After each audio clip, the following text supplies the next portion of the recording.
Hello everyone, welcome along to this week's episode. I hope you're doing all right. Joining me for this one is Martin Brundle, Natalie Pinkham and Karun Chandhok. Hello all. Hello. Morning, Matt. Hello. Good morning. Hello. Right, I want to get straight into our one-word reviews. So Martin, you were there, you were in Miami. Give us your one-word review and why. Interesting. I thought it was a good race. I don't know why people are moaning about it so much. You know, the winner came from 9th on the grid.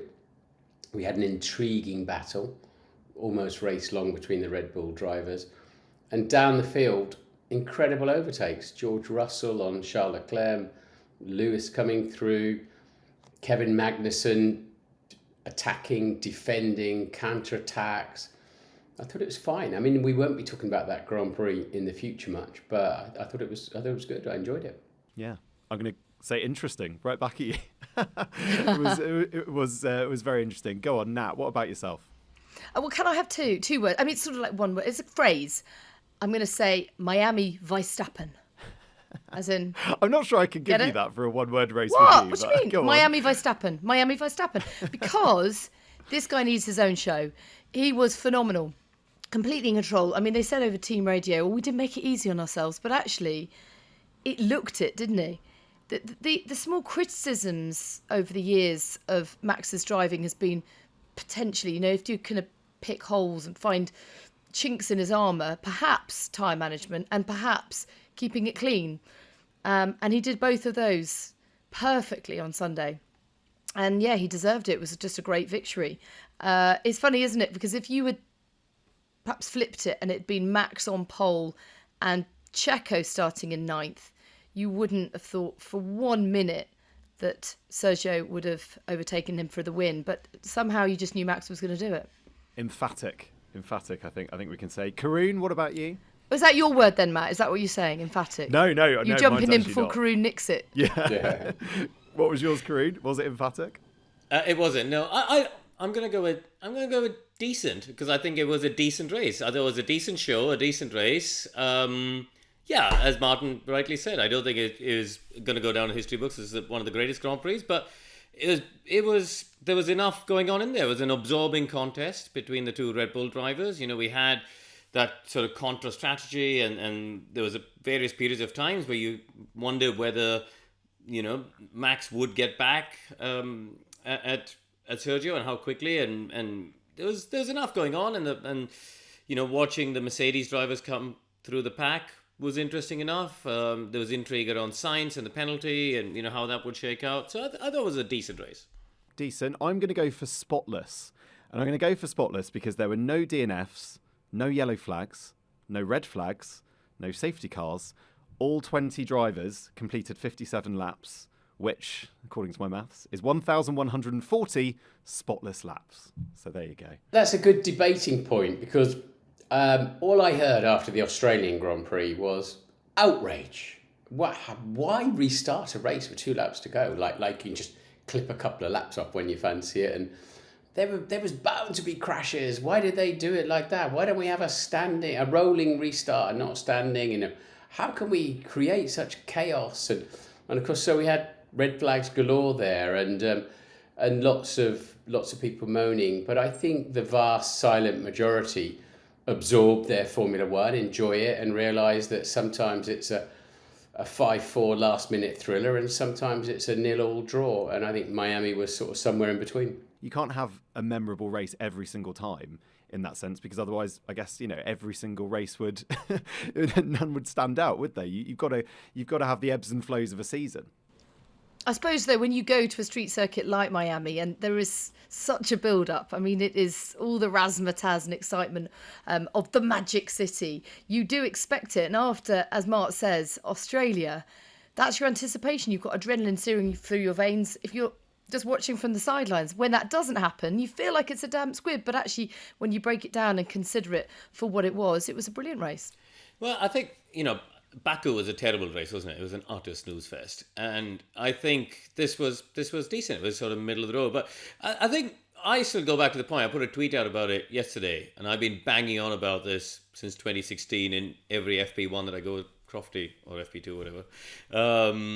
Is that I still think we should have a regulation where they have to use all three compounds in the race. It'll have a two-stop race because, and I immediately got a couple of texts back from engineers in the pit lane saying, well, we couldn't have done that in Miami because the soft tire wasn't good enough. But so what? It would have done 5 or 6 laps. At some point, they would have all had to use it for between 6 and 8 laps, and it would have jumbled things up around the pit stops. And I think more in Baku as well. I think, and I still haven't understood why it hasn't happened, because anytime you talk to someone at F1 or the FIA, they go, oh, that's an interesting idea. We should look into that.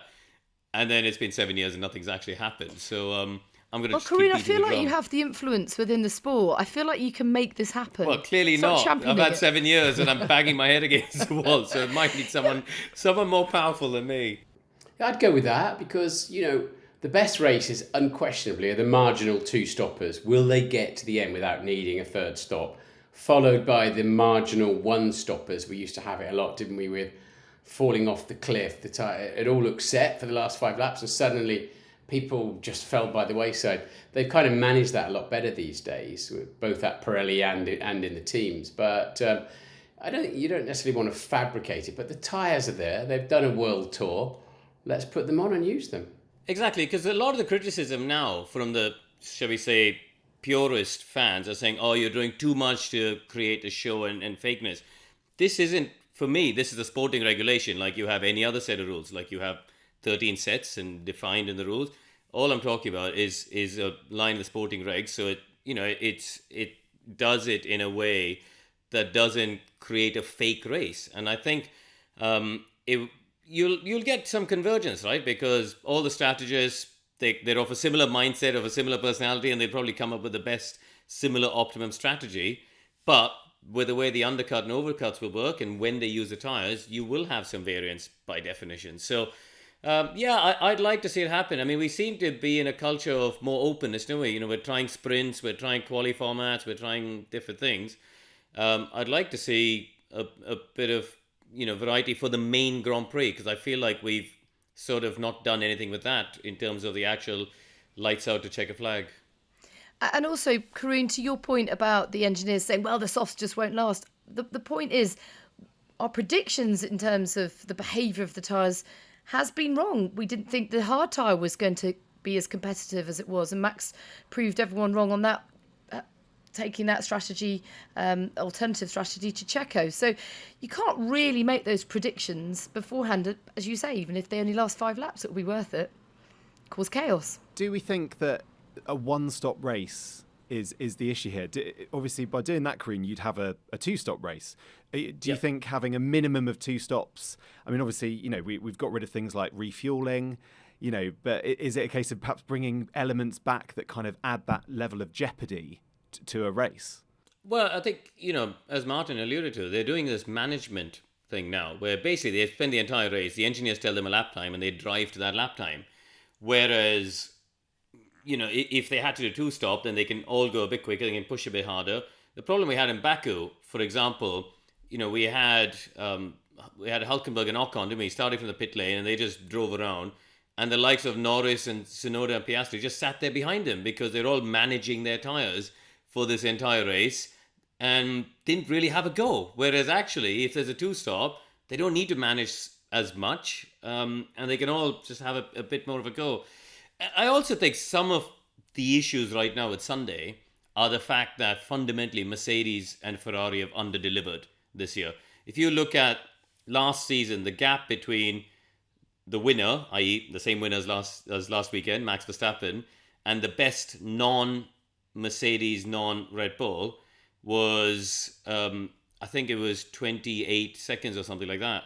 And this year was 26 seconds to Alonso. So actually, the gap between the winner and, say, P4 is about the same as last year, except that Ferrari and Mercedes have just not turned up to the party this season. What's excellent about Formula One, I mean, and we're going to talk about this a little bit later as well, but what is the essence of Formula One? And for me, it is unbelievable speed and excellence. Those two things together, and that's what we should always be aiming for. It's about the finest engineering. It's about this extraordinary speed. But so should tyres even be a factor at all? in that respect. But of course they are. Whichever form of motorsport you watch, 2 and 4 wheel or whatever, it's about managing your tyres, managing your fuel, managing your pace, and driving or riding to what you've got. So we will always have that to an extent. I don't think we can blame Pirelli on that one, but it would be fascinating if you had mandatory pit stops as well to know if just how fast and hard these races could look if tyre degradation was taken out of the equation.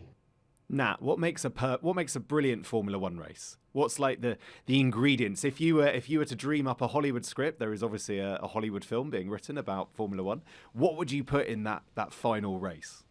I mean, I think the key word for me in this is jeopardy. There needs to feel that sense of jeopardy. I'm not a fan of seeing big crashes, but I need to feel on the edge of my seat that I don't know what's going to happen next. And there's always an element of that in motorsport. Of course there is. And to your earlier point, I don't think we should be disappointed that it doesn't deliver every single week. I mean, can you imagine the roller coaster that our nerves will just be frayed? But we do need to feel on the edge of our seat. How you achieve that, I don't know. I mean, Baku is always unpredictable until this year. It was really boring, as Karun says. I think competition for me is key. To me, that's the key word. And I think at the moment we're somewhat lacking that in terms of, we've got an inter-team battle. But as Natalie said earlier, all things being equal, we all kind of expect Max to come out on top, don't we? Checo's had a couple of blinding races so far this year, and all credit to him for especially what he did in Jeddah and the second stint in Baku. But I think on the whole, we need more than one team, and that, if I look back at my favourite seasons of Formula One, it's involved having 2, 3, 4 teams in the fight, and we want to arrive on Saturday morning not knowing what the top 6 is going to be in the grid. We want to know, and we didn't, Miami, we had that jumbled grid, but because Leclerc and Verstappen made mistakes, isn't it, really? And I think that for me is the key to having a good, to answer your question, on a good Formula One race or a season. I think something that's hitting this season quite hard as well is as the teams have loaded the cars up with downforce and maybe the regulation changed over the winter to lift the skirts, to get rid of some, to lift the height of the floor, to get rid of some porpoising and bouncing. I think it's undoubtedly harder to follow and stay close and generally race around another Formula One car. So, and it's bound to be, because that's what the teams are there to do. They're there to load their car up with downforce and grip, and that means the driver behind is going to struggle more. So, the essence of what the 2022 cars were all about is beginning to fade away. On that, Martin, do you think we've had worse or less close racing than we did last year on the basis of these 5 races? I don't think it's that. I think, as Karun said, it's lack of competition. Mercedes, for whatever reason, decided to just stick with something that didn't work last year. Ferrari have stepped on their own tails. Thank goodness for Aston Martin and Fernando Alonso, I would say. And Red Bull have just got it even more right. That Red Bull is a genius car, particularly with the rear wing open. It's unbeatable. It is absolutely, in a race where you will have DRS, which you don't always do on a very, very wet day, for example, but generally, of course, you do. And why do you have DRS on a qualifying lap, for example? You're not overtaking anybody, but whatever it is, it's just unbelievable. And that makes it unassailable, I think, in a Grand Prix now with its rear wing open. It's genius, though, isn't it? You look, we've had DRS now for, 12 seasons. This is the 12th season of it. And they've just gone there and thought, right, we need to find something that gives us this incredible advantage.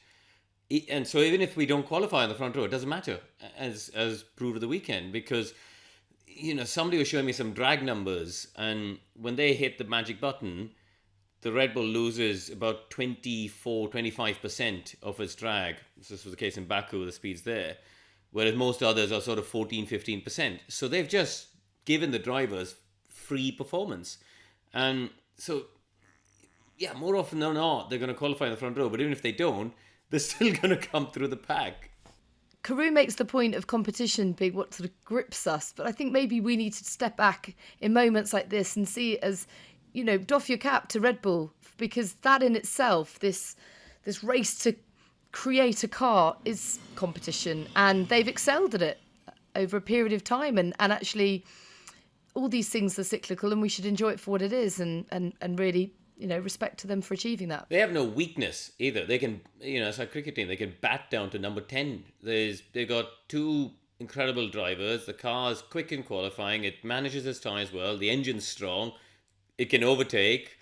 The strategy team is brilliant. The pit stop team is brilliant. I mean, there's no lack of motivation. Adrian is heading into nearly his 40th year, and at the forefront of the sport, be it IndyCar or Formula One, if not more, actually, probably. He was in Copasuca 79, 80, so he's 43 years in, and he's still motivated, isn't he? And his brain is still there, and he sort of motivates that team of people around him, and there is just no weakness in that team. Is this the era then, Martin, of Max Verstappen? After that win, I mean, it's a marker, isn't it? Especially after Baku and getting beaten by Perez. Yeah, I think over a season long, I think we all know that Max will turn up all day, every day. And on Saturday, you had Sergio saying, "Look, I'm not driving well," in his own press release. So and I'm not getting it together, and it's indicative of what's going to happen if you look at the points last year because of Max's unreliability issues in the early part of the season, and then where it ended up by the end of the season. I just think Max will have an answer all day, every day, and will recover a P9 on the grid better than Sergio. But unless unreliability comes into play, because what we've got going on here, and we've seen it in the past with absolute dominance, maybe in 88 with Senna and Prost and what have you, but if you don't win, you must finish second, because when you've got a dominant car, your teammate, that's what's available to you is first and second. You can't afford to miss the second places because you'll struggle to play catch up at that point, and that's what we're looking at here. I mean, Sergio's doing a great job in terms of he's raised his game. He seems to work with his car better, but. We are in a dominant Max Verstappen phase with given a Red Bull underneath him. And I was going to say that one of the comments that caught my attention in Baku was George, and it didn't sound like a flippant, throwaway, jokey sort of line. He said, "We're not sure we think if we take the rear wing off our Mercedes, we still won't be as fast down the straights as a Red Bull with a DRS open," which was an extraordinary thing to say. But I think it underlines what Karun was saying, just how good it is. Nat, do you think Sergio has stepped it up a gear this season? But is that 100%. Still going to be enough? I believe he's stepped it up. I don't believe it will be enough. I think, to Martin's point, this car does seem better suited to him, and I think Saturday was a surprise for him that he was on pole. Obviously, that happened for things outside of his control. But I feel that with Max, that slightly petulant, churlish streak in him has been ironed out. And beforehand, you think, is he going to go for moves that aren't on and cause an accident in his typically bullish way? I feel that he's grown out of that. There wasn't the sense that towards the end of the race, I mean, they looked balletic, didn't they? His overtake on Perez was it was perfect. It was in harmony. I think it's going to be very frustrating for Sergio because he has to be at his very best week end in, weekend out. Whereas Max, even, an A- is enough for Max to win a race. And I think it reminds me a lot of Rosberg and Lewis. I think he's going to have to find something else, because everyone's got a weakness. He's going to have to find a weakness in Max that he can exploit in order to beat him. Max is very much in the driving seat. Well, there's no shame in that, though. No, there's no shame in it. No, if anything, Rosberg, fair play to him. He worked very hard, which is one of the reasons why he said he retired. It took so much out of him to win that one world championship. And if Perez can take the world title, then, he'll have earned it. But it's not going to be easy. And finding that weakness in Max Verstappen, identifying it, is going to be the hardest thing to do. Yeah, so no, what I meant was there's no shame in being beaten by Max Verstappen, I think, because he... Oh, I see, yeah. Yeah, no, what I mean is, he if you look at and I've said this before, you look at the history of the sport, every 5, 6, 7 years, a genius comes along. And you had, before Max was Lewis, before Lewis was Fernando, and Kimi sort of came together. You had Michael, Senna, etc. And you know what? If you can take the odd win off one of these geniuses and finish behind them and rack up a whole bunch of wins, you would have had a very good Formula One career, frankly. And, well, a bit like Valtteri when he was driving alongside Lewis. Well, I was at thinking some more point he had to concede that he was never going to beat him. Yeah, but he just got more and more angry and frustrated and bitter about it. But I think of someone like Eddie Irvine or someone like David Coulthard. When DC was up against Mika, and there was a period where he was getting angry and angrier. But then at some point you just go, there'll be a year where the car suits me a bit better and I'll have a chance. But actually, guess what? You can have 9 years at McLaren or whatever, make a lot of money, win some great races, and build a great career. And this is it. I think it's a poison chalice, isn't it? If your teammate to Max, Lewis, Schumacher, etc., and Martin, you've been in that position, it's quite good because it means you're inevitably one of the best cars on the grid or one of the top 3. But the downside is you're always compared to the guy genius in the other car. To add to what you're saying there, Karun, in that, a Messi or a Ronaldo or Federer or, Haaland knocking in goals left, right and centre at the moment, we're witnessing something special, something incredible. So I don't know why we need to run and hide from it or talk about it being boring or whatever. It's Verstappen's extraordinary in control of a very challenging Formula One car, and it's for everybody. This is not about the lowest common denominator, Formula One. It's about, as I said earlier on, it's excellence, and so everybody's got to raise their game, and they will find a way. We know that these circles of dominance fall away, and it's for others to get their acts together. So I think we should embrace it and enjoy it. Should we talk about racing much game? like I feel about you two being on the team. Oh, thanks. Rising tide lifts all ships. Too much. Can I grab MB's line and segue into those who need to raise their game? I mean, what was happening with McLaren at the weekend? Unbelievable. Not out in Q1. I mean, droning around at the back. They looked like they'd seen a bit of a breakthrough in Baku. Both cars were sort of hovering around the points, and qualified. Lando got in Q3 and did a good job. And then they, 1 week later, absolutely nowhere. Mick on Twitter sent a message in, and Martin, I'm intrigued to get your thoughts on this. Is Zach Brown safe in his job? Was the question. I don't know if that's a bit too strong for this point in the season, but you're right. It's tough times at McLaren, isn't it? It is, and they're restructuring. I think what's unquestionable is Zach's genius on the financial side, on the sponsorship and marketing side. They're restructuring now with Andrea Stella and some other people coming into the team. They've got a new wind tunnel coming. They're hanging an awful lot on that, feeding into the team very, very quickly in the next year or two. So, you know what? You'll often hear me say in commentary in Formula One, you're either giving pressure or you're taking it. There's nothing in between. And McLaren in general and Zach in particular will be feeling the pressure. Andreas Seidel's gone off to Alfa Romeo, but that's not exactly flying along brilliantly there at the moment either, is it? So it's difficult. It's a difficult business, and we'll see what these changes do for them. But Lando's incredible. He's like, this is my team. I'm here for a good number of years now. I support them, but in the end, his chin's going to drop if they're midfielders at best. Now, what's Lando thinking, do you think, right now, the start of the season?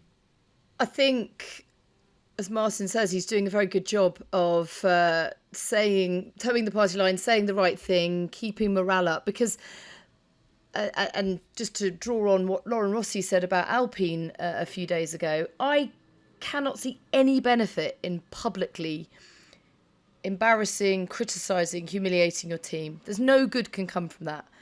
Keep it behind closed doors. What do you think? They don't know that they're not doing their best? I mean, it's name and shame. Anyway, I've never understood that approach.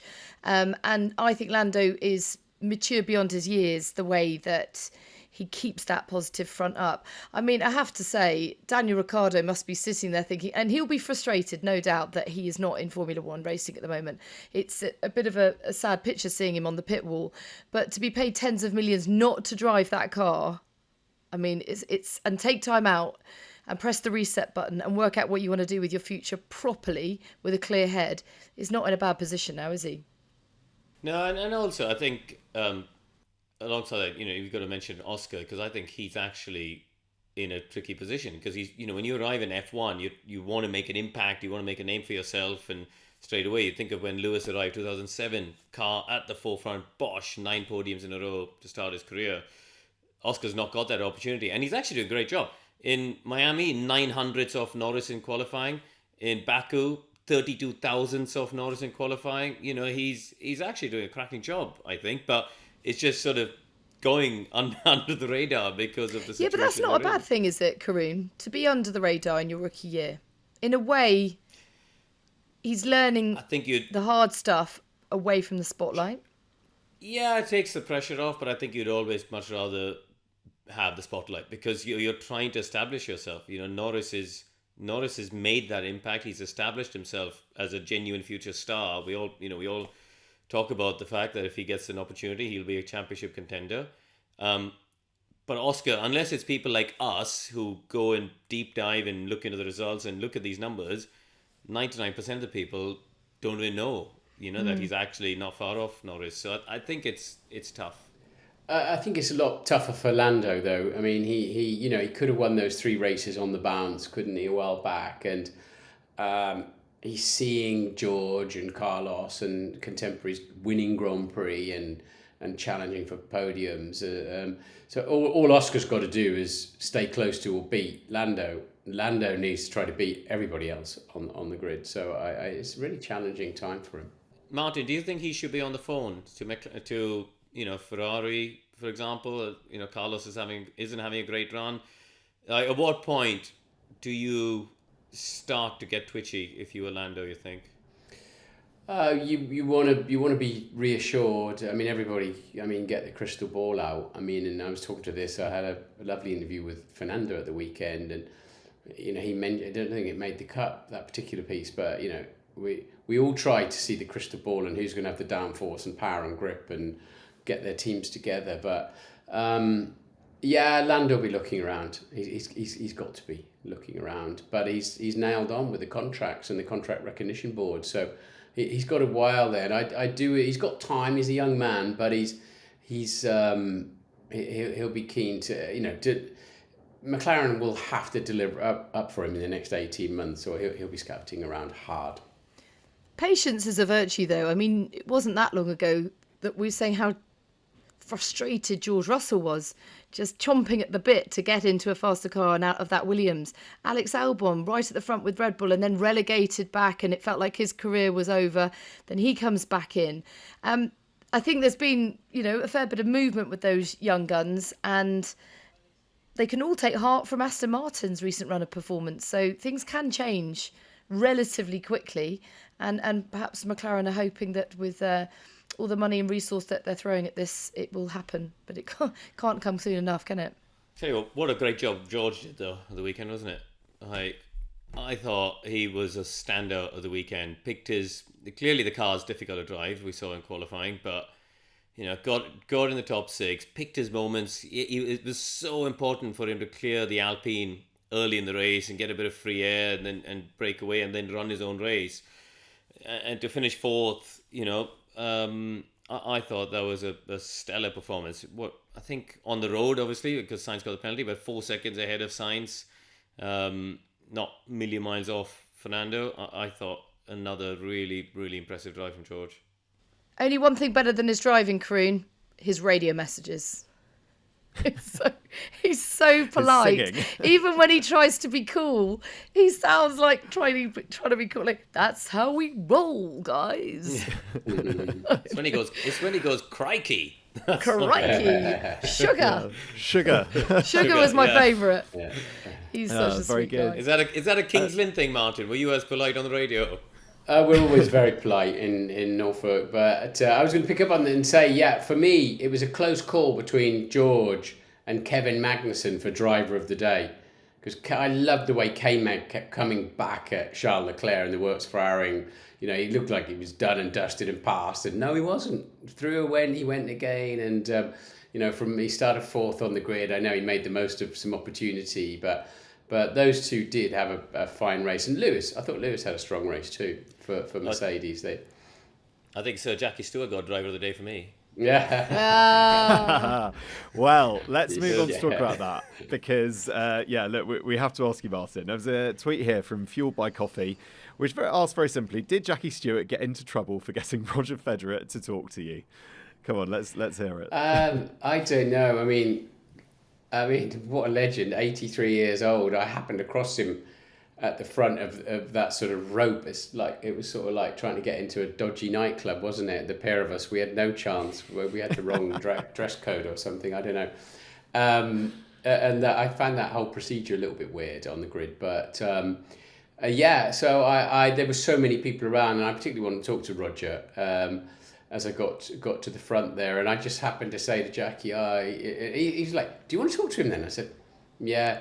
Well, I'll get him, you know. And then he sort of jumps under the rope, and now there's 3 people running after him, and I'm like, oh my God, I've just gotten Jackie Stewart thrown out of this place, and we've both been thrown out of better places than that, and it was hilarious, really. Then I started to panic a little bit, if I'm honest. I'm like, no, he's 83, you know, I don't need him over there risking himself just for an interview. So. He was great, and I, you know, that's a true mate, isn't it? When they go the extra mile for you like that. I think what a lot of people don't realise is Jackie's seen Martin's side of the fence. You know, he used to cover Formula 1 for many. I mean, there's a book on my shelf up there called Faster, which I'd highly recommend. It's Jackie's diary from 1970, the year after his first World Championship. Now imagine this: he is the reigning Formula 1 World Champion, right? And he goes off to cover races in America as a reporter, as a journalist, as a reigning world champion, while also racing in F1. Is completely mad when you think about it.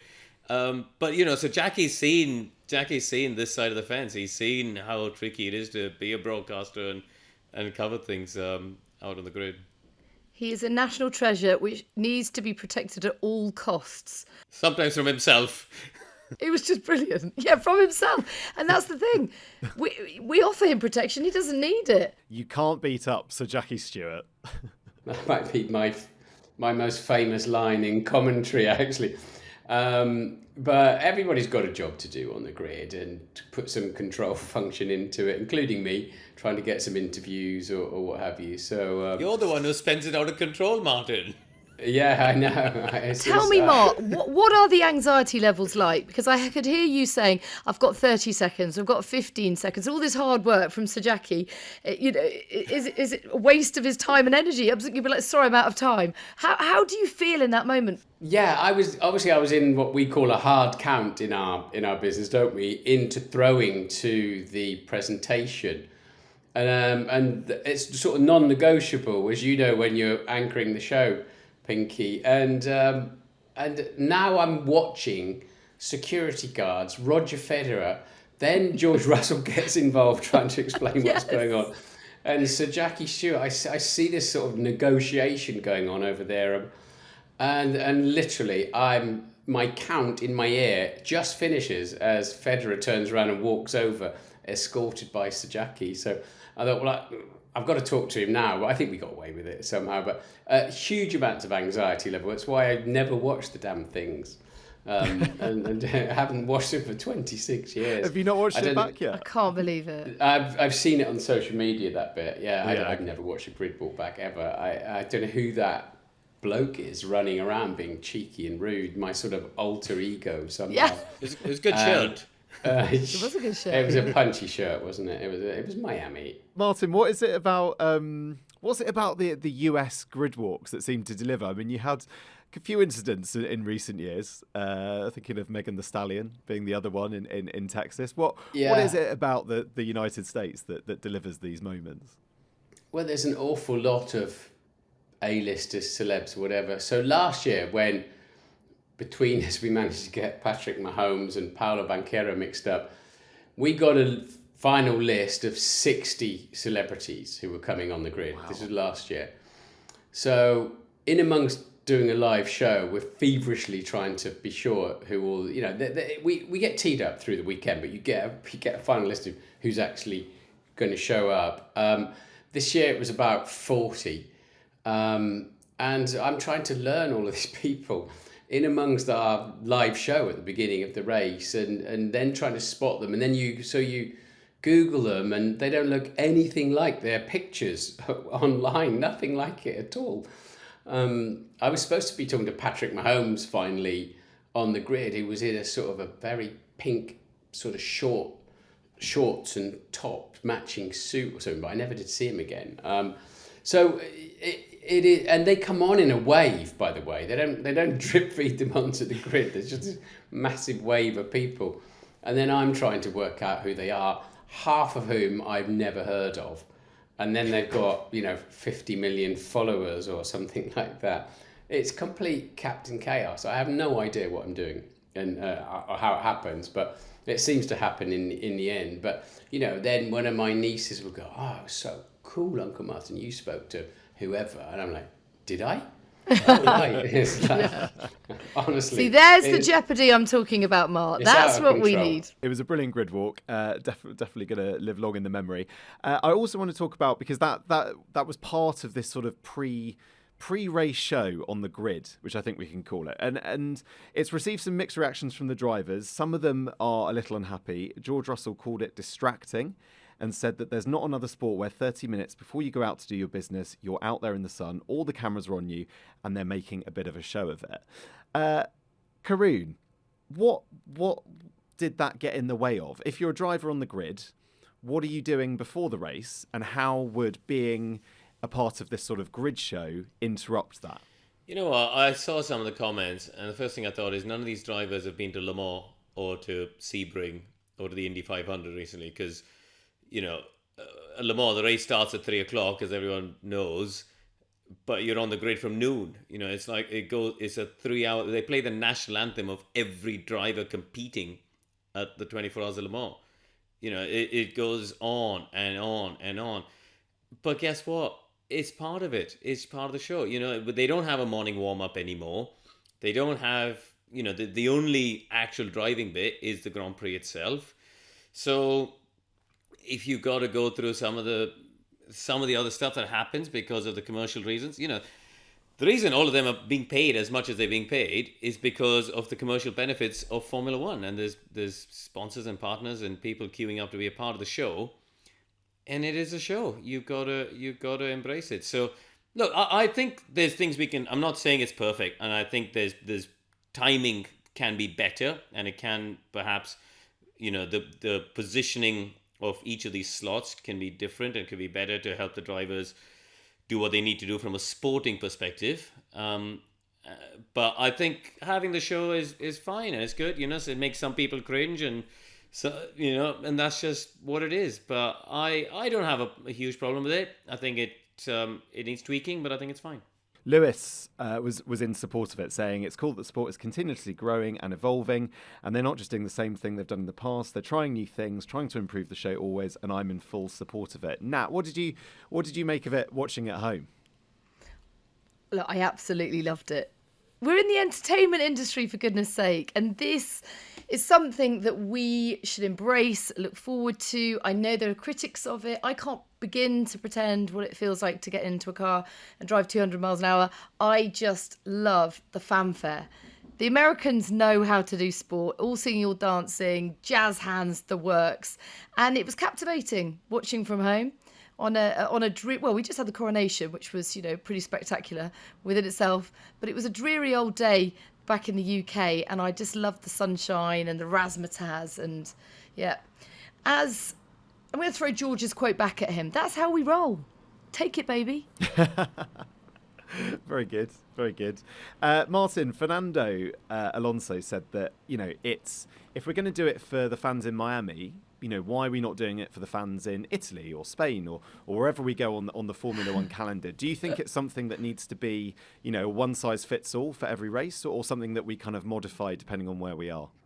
Well, I think it's a fair comment. Why would we just do it in America or wherever? But we have to accept we've got a new audience. The demographic age group of our audience has changed a lot in recent years. In Formula 1's grown dramatically, and we need something for everybody. Obviously, as a man of a certain age, I perhaps am less need that sort of showy. So I thought it was a bit two-dimensional, if I'm honest. They'd already seen the drivers anyway on the driver parade in some old jalopies and gave them away.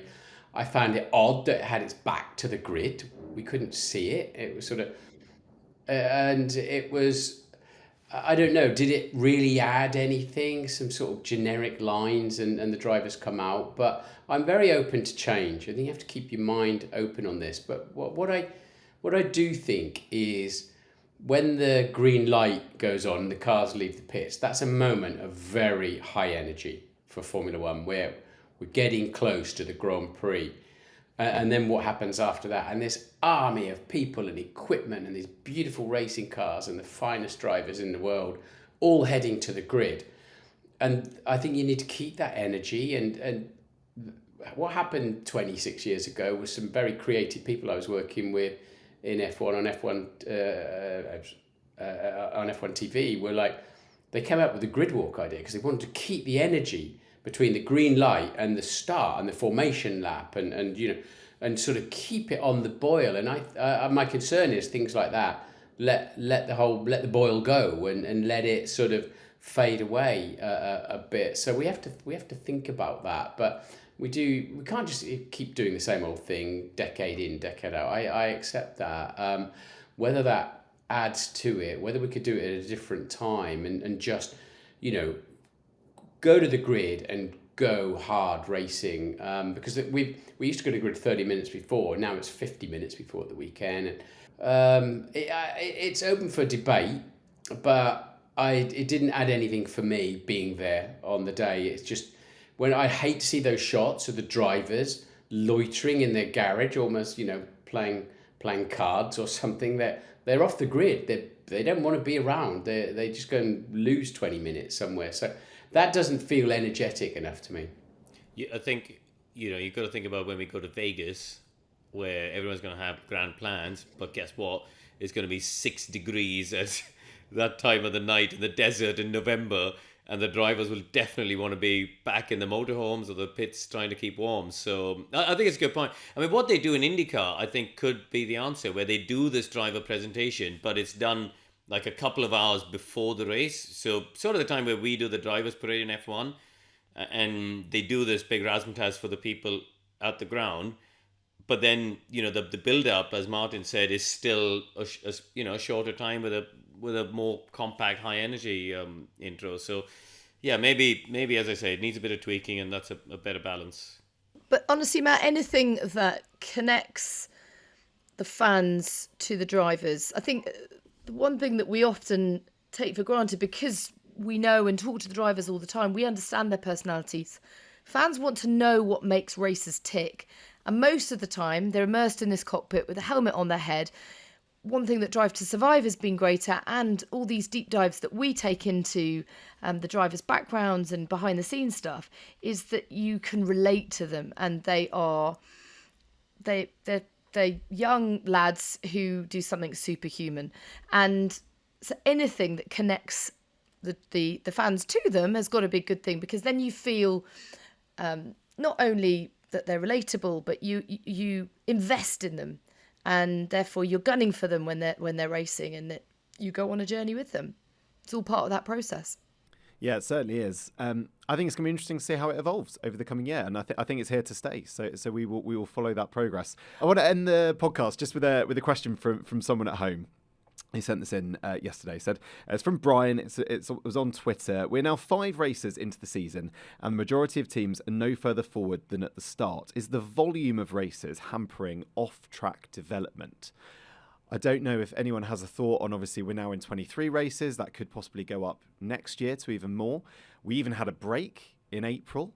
So, Martin, I'll start with you. Do you think that the volume is affecting development? Well, it's a challenge for the teams. Obviously, if you have accidents, Alpine have had a shocking run, haven't they, in terms of lots of broken parts, and Charles Leclerc's having a good go at dismantling his Ferrari as well from time to time. But I think it's the cost cap that's making a bigger difference. But part of that is going to so many races as well.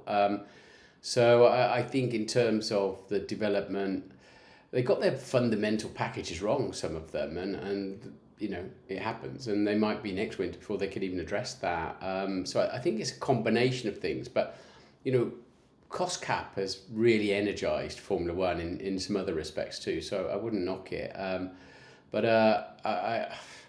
you know, if you took Red Bull out of the equation right now, that would have been a stormer of a Grand Prix, an absolute from the front to the back of the grid sort of thing. So I think we need to just keep a perspective on it. Karun, what about, you know, is it a case of, for example, you know, Mercedes have got upgrades coming to Imola, haven't they, in the next race? Would those upgrades have come sooner, perhaps, if we hadn't have already had, you know, so many races? No, they take as long as they take. You know, I think that's what people need to understand. You can't just think of an idea and just put it on the car the next race. There's a 6 to 8 week lead time before you come up with an idea, design it in CFD in a virtual world. Then once you're happy with that, then you make a model which goes in the wind tunnel. There's an X amount of testing that has to happen with that. Then it goes to the composite department to make the parts and get to the actual race. And that whole process is 6 to 7 weeks, you know, at least. So what we're going to see in the car in Imola is something they would have started back in Bahrain, the process to get here. I believe there's a decent upgrade coming to the Mercedes in Imola. I'm really intrigued to see where that moves them. You know, I don't think it'll move them into Red Bull territory, but I think they're hoping it'll clear them ahead of Aston and Ferrari. That's their ambition, I think, with the update. So we'll see. I think I don't think you could put the blame on the number of races. No, I think it just is what it is. You know, I think Martin's absolutely right. Teams haven't hit their targets with the base car. They've arrived, so many of them, at the opening race who've under-delivered. And as I was saying earlier on, I think Red Bull, I was talking to Rob Marshall, their chief designer in Australia. He came out. And I was saying, have you guys, you know, just made this massive jump? And he said, well, not really. You know, we think we've gained about 7/10 of performance, which year on year is what we expect. Aston under-delivered last season with their car. So actually, you know, they've made a bigger jump because they under-delivered last year. And if you look at where Alpine and people like that, Haas, they've sort of made a sensible gap. It's more, I think, what we were saying earlier, you know, McLaren, Ferrari, Mercedes, Alpha Tauri, you know, there's a bunch of teams who have actually not hit the targets that they should have done for this season. And we're creating this disparity in the field. Nat, these races are going to come thick and fast, aren't they? Absolutely. We've got a triple header just around the corner. Yeah. It's going to get pretty busy. Absolutely. And I think there was an argument that said that the unintended, unplanned break through China's cancellation was going to somehow work in Red Bull's competitors' favour, because it's not like they're closing the factory. They can work hard to make up the difference in a way. It doesn't feel like that has happened. Christian made the point that they have to make hay whilst the sun shines and really capitalise now before the wind tunnel restrictions kick in. And he feels that the others are going to come back stronger. So perhaps actually the amount of races may work in the others' favour. Who knows? It will take its toll, though. I mean, in a few races' time, people are going to be pretty exhausted. But it'll be fascinating to see whether they can bridge that gap, because it is disappointing. It really is. I mean, if you're a McLaren fan, hugely perplexing, frustrating, disappointing. But also, any fan of the sport, you want to see those at the front being challenged. And they're not. 26 seconds, as we said at the very start, it is a huge difference between Red Bull and their nearest competitor. But, again, thank God for Fernando, because he's kept it interesting, hasn't he? He certainly has. He's going to get bored of podiums soon, I'm fairly sure. Well, he's sort of racing. He's sort of racing nobody at the moment, isn't he? You know, this other weekend he was racing. He was just sort of driving around by himself. But that elusive 33rd win is going to come. It will, because one of them will trip over each other. Yeah, maybe. But I mean, he was so bored. He was watching Lance on the screen, wasn't he, at one point? That was so interesting because I thought that was a really interesting little moment because he was actually asserting his, I think, authority on the moment. Said, I'm so in control of the situation. I can even throw a compliment out there at my teammate, who, by the way, is languishing much further back than me. True. Martin, you obviously interviewed him. You referenced it earlier in the podcast. You interviewed him this week. Can you see that win just around the corner for Fernando? He was, when I asked him that question, he was very direct and immediate in his response. Yes, he can see he can steal a race or two this year. He thinks where there are a lot of slower corners involved, and maybe you even heard him in the cool down room after the race saying, "You won't pass me in Monaco if I get in front of you," and that's what's in his mind. I love that attitude. So. He was showing off a bit, wasn't he? Because he obviously saw Lance overtake on a big screen somewhere and was like, "Yeah, I'll just congratulate him on that." That was just to let you know how easy this is for me this afternoon, which was brilliant. As we said, thank goodness for Fernando and Aston Martin at the moment. Okay, that's all we've got time for. Thank you very much for your company. We'll be back next Tuesday. Until then, bye for now.